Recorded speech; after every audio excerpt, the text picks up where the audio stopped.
Everyone is afraid of me, but why aren't you afraid of me, human? The alien woman's voice was smooth, melodic, and carried a subtle weight of challenge that could make anyone falter. Her iridescent eyes glowed faintly in the dim light of the chamber, a color-shifting blend of violet and silver, reflecting both her beauty and her power.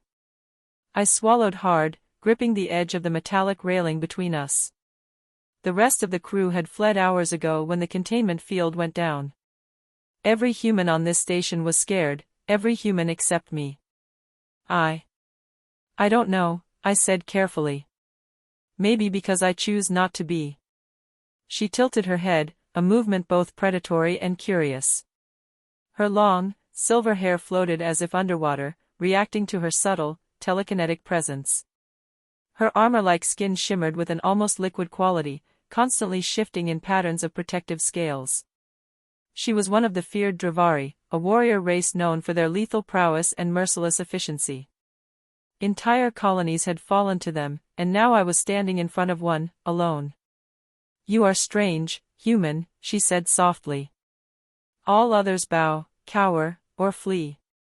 They scream at my name before they even see me. You do not. I guess I don't like running, I admitted. Or screaming. Doesn't help much, honestly. Her lips curved into a faint smile, one that hinted at amusement rather than warmth. Most interesting, she murmured. She stepped closer, her presence radiating authority and danger. Tell me, why do you not fear me? I took a deep breath, feeling the weight of every stare she had ever commanded. Because I've learned fear doesn't win fights. It only makes people easier to hurt. I'd rather face it, understand it, and survive. For a long moment, she studied me in silence. The chamber's lights reflected off her metallic skin, painting her in hues of silver and violet. Then, unexpectedly, she chuckled, a sound like wind over metal. You may live longer than I expected, she said. Perhaps you are different. The alien's name was Kalara, though she seemed to find amusement in watching me stumble over my own name attempts. She had been captured, or perhaps had chosen to be contained, by the coalition forces when her warship had been disabled. The rest of my squad had abandoned the station when alarms blared, they assumed we were doomed. I hadn't. As hours passed, Kalara and I began an unspoken understanding. She tested me with questions, probing for weaknesses, intellect, and resolve. I answered each one honestly, never flinching when she demanded truths I usually kept buried. She seemed to appreciate honesty, or perhaps she found it rare. You humans hide behind civility, behind laws and weapons, she said one night as we stared out the observation window at a field of drifting stars. But I can see your courage, your logic, even your stupidity. I laughed quietly. I suppose you could call it stubbornness. Kalara studied me for a long moment before responding. Perhaps. That is why I am not afraid. Perhaps. I am curious. Curiosity, I realized, was the first step to trust, or the first step to betrayal. With Kalara, it could go either way. It was during the second cycle of the station's artificial night that the warning alarms finally triggered. Raiders from the Jacquard system had discovered our isolated position and descended upon us with firepower far beyond what our coalition defenses could handle. The station shook violently, and the lights flickered under assault. Most humans panicked. Most would have died. But I wasn't most humans. Kalara appeared beside me, seemingly unfazed by the chaos. Her movements were fluid, almost graceful in contrast to the destruction around us. You should run, she said. And leave you? I shot back. Not a chance. She arched a brow. Interesting. I will fight, with you, human. But know this, if you fail, you die. Same goes for you, I replied. The battle was chaotic and terrifying. Plasma beams tore through the corridors, sparks and debris flying as the station shook under bombardment. Kalara moved like a storm incarnate, her telekinetic abilities bending metal and energy in ways I could barely comprehend. She tore through enemy raiders with a deadly efficiency, yet somehow kept checking on me, her attention flicking between my survival and the fight. We fought side by side, human and Dravari, a combination no one would have expected. I was just a soldier, but Kalara made my actions count. I held the line at the engineering hub, repairing defenses while deflecting incoming attacks. She covered me, creating barriers and slashing through enemies with blades that shimmered like liquid silver. At one point, she caught a raider's weapon mid-air with a flick of her wrist. The raider froze, staring at her in terror. Kalara leaned close to him and whispered something in her own language.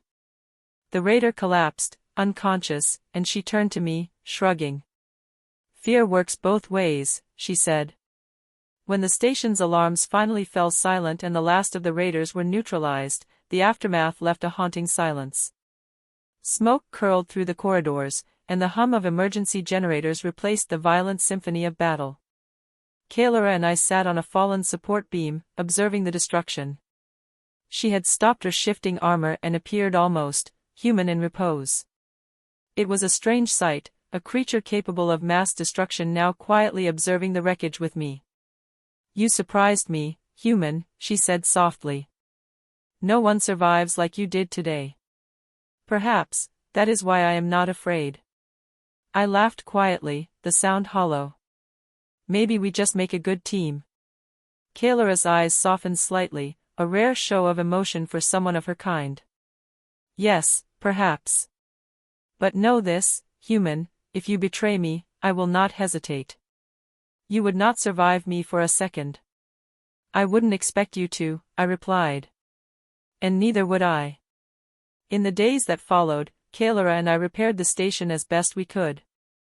The coalition forces eventually arrived to reinforce us, but by then, the bond between human and Dravari had been formed. She no longer tested me with pointed questions or subtle threats. Instead, we shared long discussions about our worlds, our histories, and the endless tragedies of war. Kalara told me of the Dravari Empire, of its rigid caste systems, its obsession with strength, and the centuries-long conflicts that had hardened her people into merciless warriors. I told her of Earth, of its fragile alliances, and of humanity's unyielding persistence despite being constantly underestimated by the rest of the galaxy. "You humans," she said one evening, as we watched the station's artificial sun rise, "you are terrifyingly resilient. Perhaps you are not as fragile as I thought." "Neither are you," I said. "You just hide it differently." She smiled faintly. "Perhaps. Or perhaps I am learning from you." Months passed, and Kalara chose to remain on the station, no longer as a prisoner, but as a guardian. Her presence kept potential aggressors wary, and her insight into alien tactics proved invaluable to our coalition. She trained our soldiers, shared her knowledge of Dravari combat, and even began to understand something humans called trust. One night, as I sat alone in the observation deck, Kalara approached quietly. She perched on the railing beside me, her eyes reflecting the swirling galaxies beyond. "You are still not afraid of me," she observed. "I told you," I said. "Fear doesn't help you survive. Understanding does." She considered this, then tilted her head. "Perhaps you are teaching me as much as I teach you. Curiosity, courage, stubbornness, all things I have long ignored. All things I admire." "Good," I said. "Because one day, you might need someone who isn't afraid of you." Kalara's eyes softened, and for a fleeting moment, she seemed almost vulnerable, a Dravari with no masks, no layers of intimidation, just a warrior beside a human who had refused to bow. "I may yet find that I need more than one human," she said, her tone teasing yet serious. "But for now, you are enough." I laughed quietly. "I think I can live with that." And in the silence that followed, surrounded by stars and the quiet hum of the station, I realized that fear, true, deep, soul-shaking fear, was not what defined us. Courage, understanding, and the willingness to face the unknown were. Even for a human standing beside the galaxy's deadliest warrior. Kalara and I, human and alien, feared nothing in each other's presence. And somehow, in that strange alliance, in that improbable understanding, we had found a fragile peace, one built not on fear, but on choice, respect, and perhaps, something like trust.